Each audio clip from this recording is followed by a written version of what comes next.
What is up, my YouTube family? Welcome back to my channel. If this is your first time here, then it's just welcome to my channel, and now welcome back. Go ahead and hit the subscribe button because you will not be disappointed, y'all. I'm going on vacation. I done me some lock extensions, girl, down my back to my bum, and it's my girl's birthday, Mimi. She wanted to go on a cruise. I hate cruises, but our other friend Key, who also hate cruises, she's willing to like hold hands and jump with me if things get to that point. And I just love a real supportive friend, you know, like literally down to the end.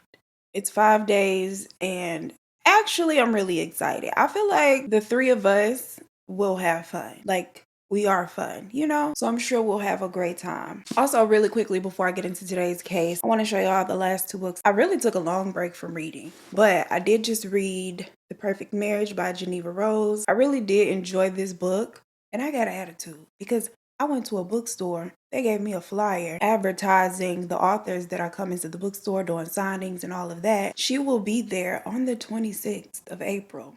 But the flyer said that tickets for the event is already sold out. Now, here's the thing. The event is being held in a church. And I figure, it's not that I'm unwilling to pay, but girl, if I show up down to the church, y'all gonna turn me away? Y'all gonna turn me away? Is that what Jesus would do?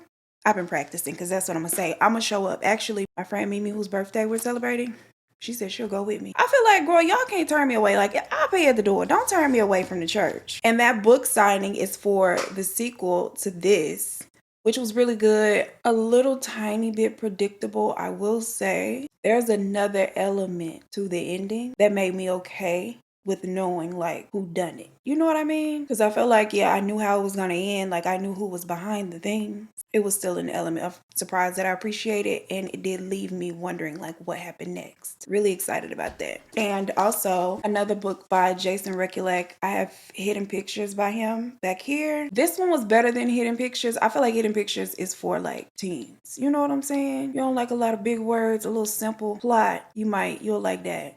It was a cute read. This one was a lot better.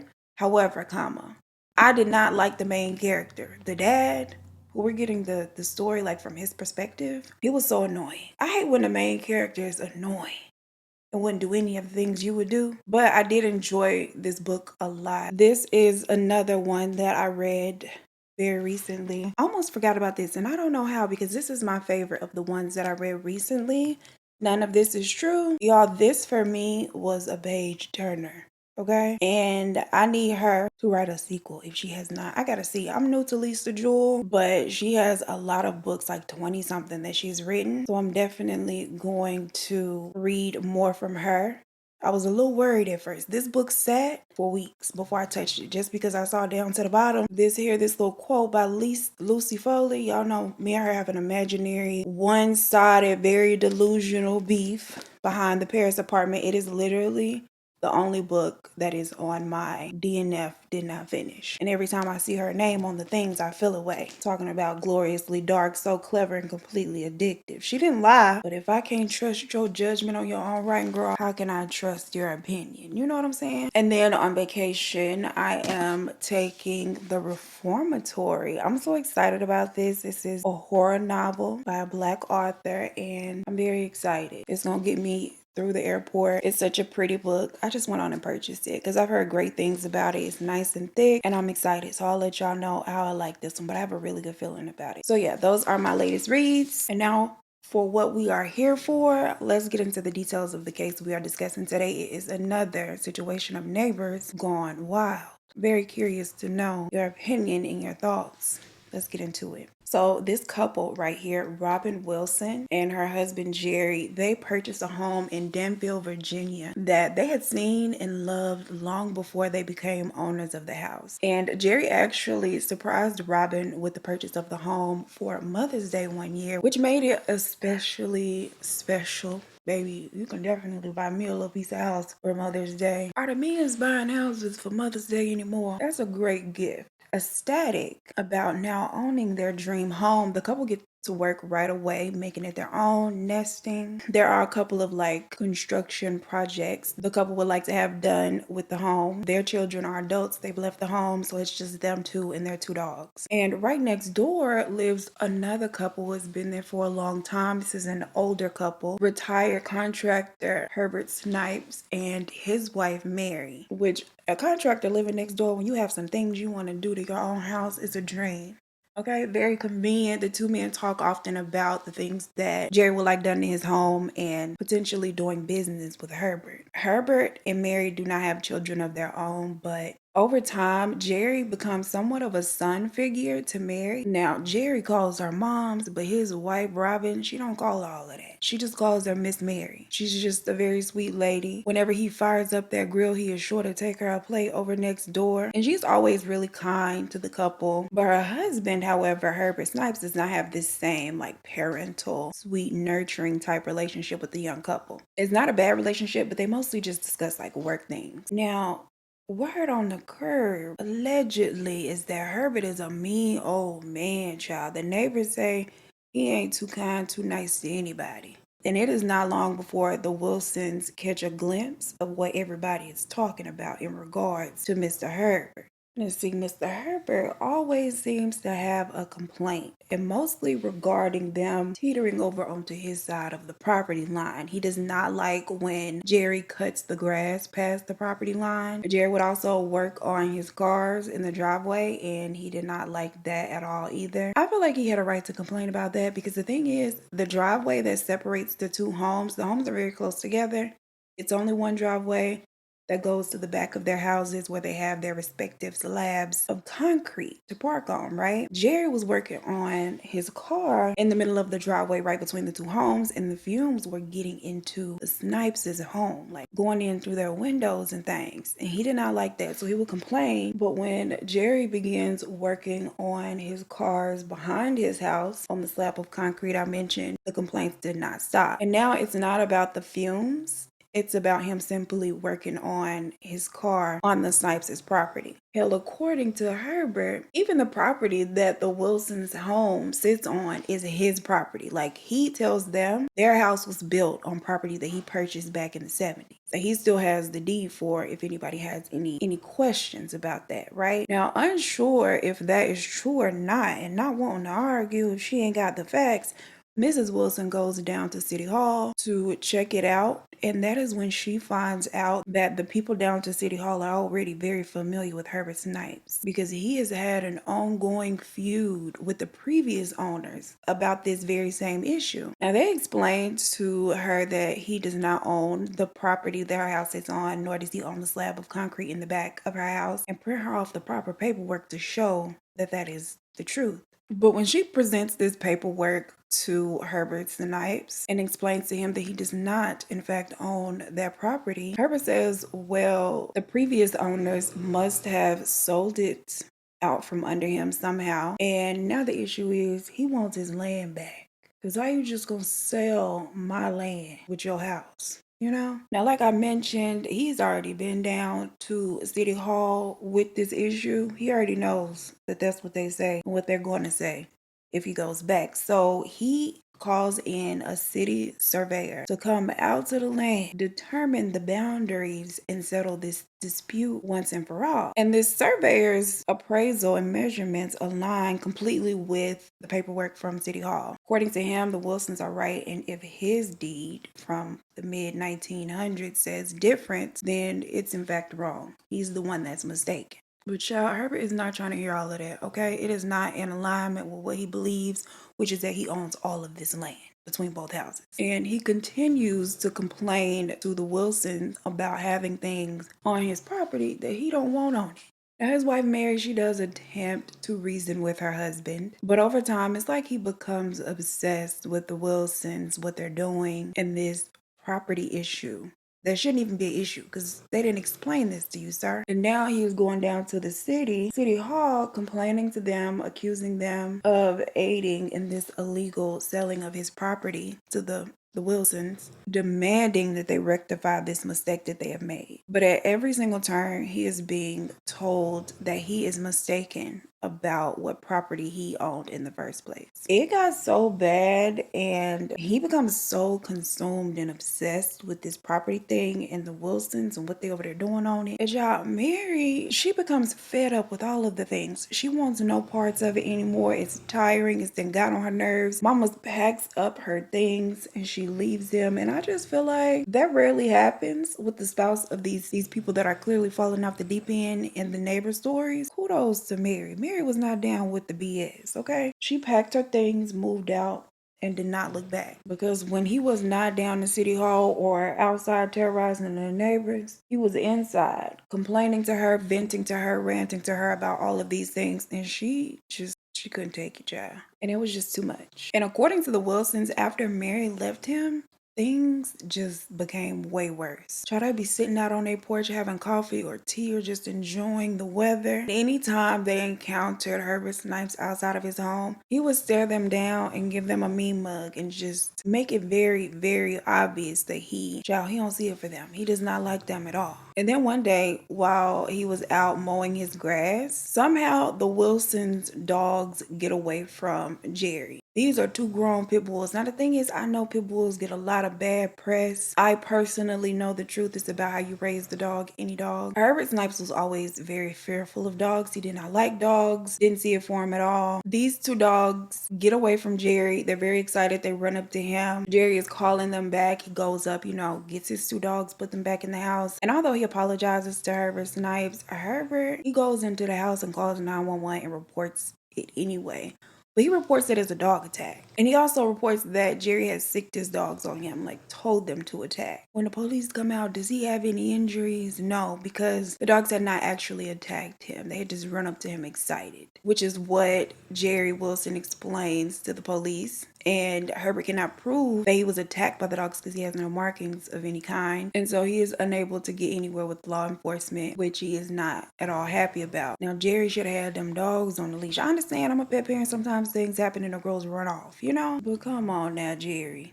Keep the dogs on the leash, The thing is, the Wilsons are not happy either, because why would you tell a blatant lie like that? Like, I really instructed my dogs to attack you, and then they did come forward and attack you. Like, that just simply did not happen. And according to Robin, she felt like if he would lie about that, if he was capable of, really trying to get us in trouble for something he knows we didn't do. We don't know what he's capable of or what's in the little peanut head of his. Now, Mrs. Wilson, she wants to try and have harassment charges filed against Herbert, but her husband, he doesn't want to do that. He decides against it and instead decides that they'll ignore him for now. Meanwhile, his obsession with his property thing, it just won't die down. It gets to a point where his family becomes concerned for his mental health. Every time they speak with him, this is what he wants to talk about. He's not keeping up with the house. Child, he ain't keeping up with himself, okay? He ain't cleaning up the house. He ain't washing his own derriere. And every time they come over there, it's like a bunch of molded food inside of his refrigerator. It's just very, very apparent to his loved ones that mentally something is going on here.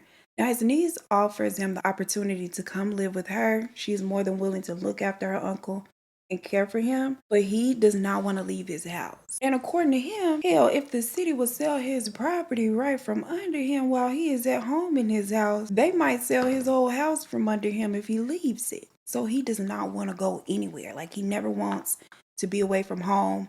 And he's always paranoid that more of his property is going to be stolen and sold. And Jerry Wilson has always owned firearms, registered, licensed, very much legal. And as the man of his house, he feels the duty to protect his household, right? And Jerry is known to carry his weapons with him invisible. Herbert feels like he needs to arm himself as well just in case. So he goes out and purchases a 22 caliber long rifle that he keeps right on the inside of his front door. Now that he is alone, obviously, there's cause for concern. The niece does not just give up hope. He decides that he does not want to go and live with her. Instead, she tells him, if there's an issue with the property, I'll help you solve it. She gets involved, goes down to City Hall. They tell her the same thing that they've told previous owners, told Mrs. Wilson, told her uncle, Mr. Herbert Snipes himself. And when she comes back with these same answers, everyone else, which is that, he's just a little piece of confused about the property he owns, he tells her that she is wrong too. And then he dismisses her. You know what? You're not going to be helpful.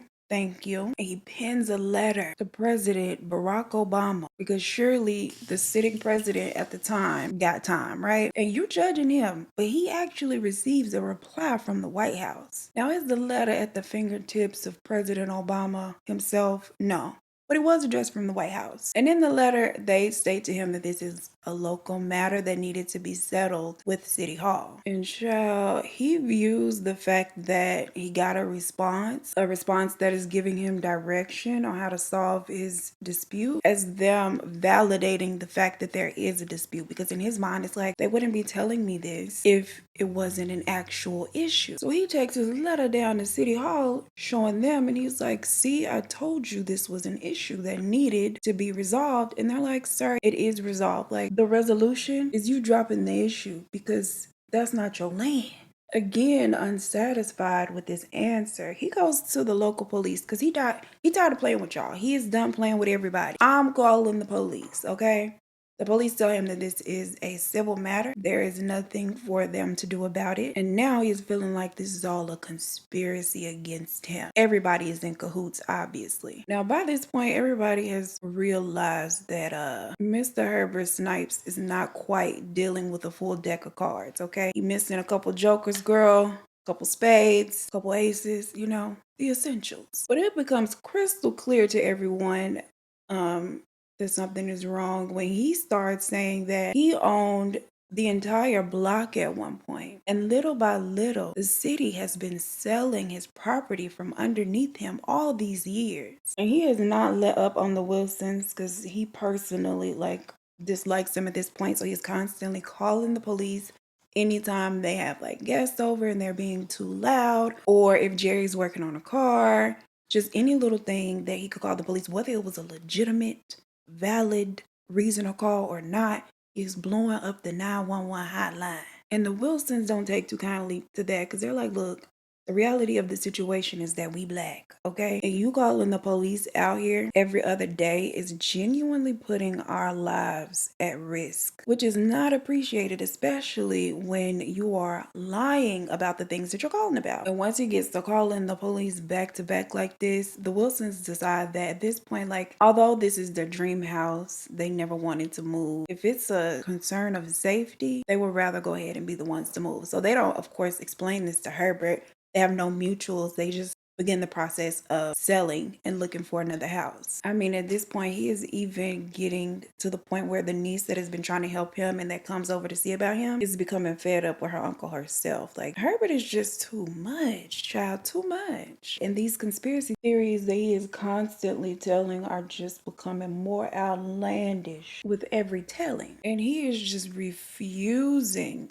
to receive the help that she is trying to give. Now, where Mrs. Wilson is kind of afraid of Herbert and this mental breakdown he appears to be having, Mr. Wilson, Jerry, he is not afraid of Herbert Snipes. Jerry would oftentimes make fun of Herbert when they encountered each other. He would crack jokes on him, just dousing the flames with fuel, making Herbert even angrier and matters worse. None of this was a joke to Herbert. All of the things that he said, he really does believe. And Herbert too is becoming fed up with Jerry and his antics during one of his many visits down to City Hall, getting on the nerves of the secretaries and having to be told for the 100th probably time that year that he is mistaken about the property line, that Jerry Wilson owns that property. He flat out asked the secretary what would happen if he killed Jerry Wilson. How much time would he get? Which is crazy to ask.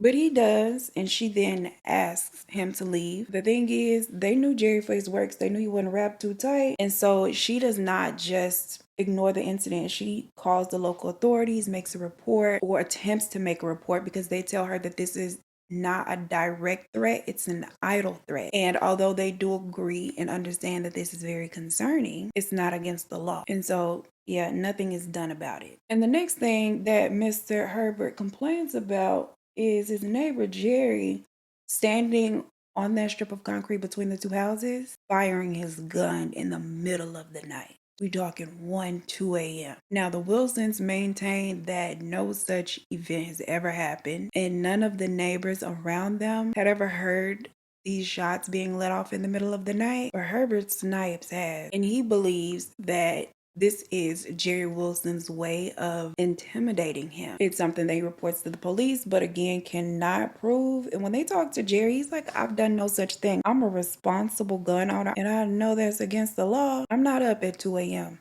doing this outside this man's home. In the authorities' eyes, Jerry Wilson is a lot more credible than Herbert Snipes. And so nothing is done about the claims that Snipes has made. Now, on the morning of Wednesday, July 17, 26th of 2017, the two men, Herbert and Jerry, they get into yet another disagreement for like the thousandth time again about this property issue. And again, Herbert calls the police, who come out and explain to him that this is a civil matter again and that they cannot assist. Now, before leaving the scene, the responding officer did tell him that he should take his concerns downtown if he really believes that his neighbor is infringing upon his property, which he listens. He goes down there again. Again, they tell him that he's wrong. And with this, he decides to go down to the mayor's office, okay? But surely the mayor has time. But they weren't trying to hear it down at the mayor's office either. So he is very frustrated at the point in which he is returning home, which is around 11:30 a.m. And he sees his neighbor, Jerry, standing outside on the sidewalk in front of his own property. And within minutes of him returning home, 911 dispatchers receive a phone call from a man stating that he had just shot his 61-year-old neighbor over a dispute. The paramedics arrive very fast, as do the police, and they find Jerry Wilson shot and laying in the doorway of his own home. The bullet had entered underneath his arm from the right side and had punctured his right lung,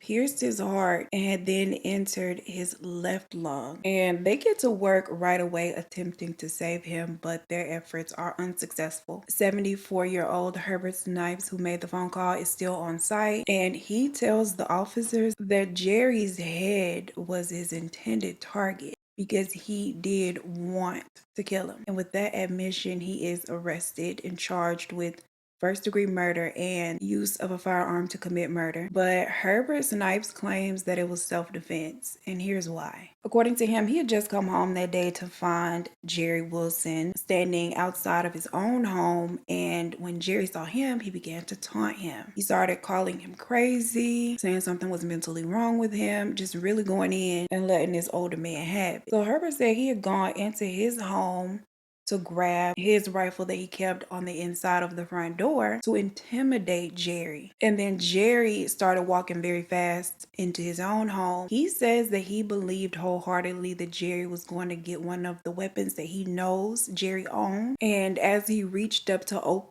push open his front door, that's when Herbert decided to take the shot first. Now, he sits in jail for nearly a year, actually a year before his trial starts, during which he had a psych evaluation to determine whether or not he was fit to stand trial. And although they did determine that a couple of the screws was loose, out and missing, he is determined to have had a diminished mental capacity, and they note that the fact that he only had a third-grade education contributes to his misunderstanding of the property lines and what belonged to him, and sales and things. However, the judge determines that he is fit to stand trial despite his trials and tribulations. It is determined that the man fully understood what he was doing that day and that it was wrong, hence the fact that he called the police. Mind you, he had asked the secretary what would happen, how much time he would get if he did this. He fully understood that there would be consequences, and here we are at consequence time. There was no evidence at all that Jerry had made any threatening movements toward Herbert. He did not say that he was going to get a weapon of any kind. And child, to me and everybody else, girl, you had a gun. I'd be walking swiftly to my house as well to get away from you. But somehow Herbert didn't see it that way. He testifies during his own trial that Jerry had been picking on him and harassing him for years now. He said that he had seen Jerry armed many times throughout the year, and also doubles down on his claim that Jerry would fire off shots in the driveway that separates the two houses in the middle of the night. And he admits that he had never actually seen Jerry letting off the shots or letting off any shots, but he knew it was Jerry from, quote, common sense. And of course, he brings up the dog thing, the dog situation where he says Jerry had sicked his dogs on him. But all of his harassment of everybody, calling the police and all of the things actually just backfired on him in the end. Because when I tell you, they brought in everybody to testify, including the legal secretary whom he asked what would happen if I killed this man just 2 months prior to him actually doing it. There are other neighbors that witnessed things, the police that were called all the time, they come out, city hall staff members, all of these people come out and testify about how disassociated from reality Herbert Snipes has seemed to become and how angry he gradually become over the last couple years. And y'all, between all of them, every claim that Herbert made was either already seen as ridiculous or debunked. At the end of his trial, he is found guilty as charged and will spend the rest of his life behind bars. Look at him, looking like an angry Papa Smurf. Robin Wilson, Jerry's wife, decided to remain in she and her husband's dream home after everything. It's just sad. This dream house of hers that she got from her husband on Mother's Day kind of came at the expense of his life. And get this. Just a couple of days after she had lost her husband, do you know someone broke into their home, the Wilsons' home? I feel like sometimes things like this happen and hits the news and then people assume that like the house will be vacant, like nobody will be there. They're off to the side grieving somewhere like at their auntie or their cousin's house or down to the funeral. And you have to be a old nasty type of trifling to think like that. Somebody obviously thought like that, child. Burglarized their home, stealing silverware, jewelry, money. They stole Jerry's guns, they stole TVs, and they even went next door to Herbert Snipes' house. Now, wasn't nobody there because Herbert was down to the jail in cuffs and Mary was long gone. Shout out to Mary for leaving. I hope you well, Mary. But they broke into his home too and stole his window air conditioning unit. I ain't gonna hold you. I am glad that they reached over and gave him a lick too, but I hate that they did that to her. Like, that's just real trifling. She got her a little piece of security now though. Here she is outside her home, girl, with her little ADT Infinity or whatever that is sign outside her home, and I hope she is doing well as well. Y'all, let me know your thoughts down below. Like this video, please share the video, subscribe to the channel if you have not. As always, I appreciate you so much for spending your time with me, and I look forward to seeing you in the next one. Peace. Next time y'all see my face sitting here, I have a little update for the cruise to let y'all know how it went. But until then, y'all be safe. Bye. I have the gang over here to my right, taking a nap together. I love when they sleep together and cuddle up. It's just, I love it. Hopefully you guys don't hear too much chatter and noise in the background with them being asleep. The previous owners and the surveyors. Let me show y'all what I'm up against while I'm filming. Y'all little niece and nephew. Mainly our nephew. He snores like a lumberjack.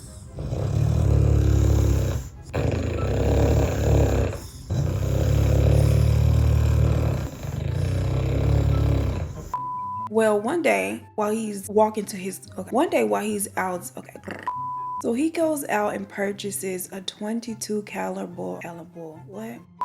When he decides that he does not want to go and live with her.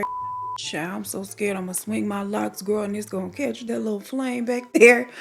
And my vacation hair is just gonna go up, girl, in flames. And that is how anxiety works. It's truly a ghetto experience. The police, they're very, just dousing the fire with flame. Wait. Fuel. Just dousing the flames with fuel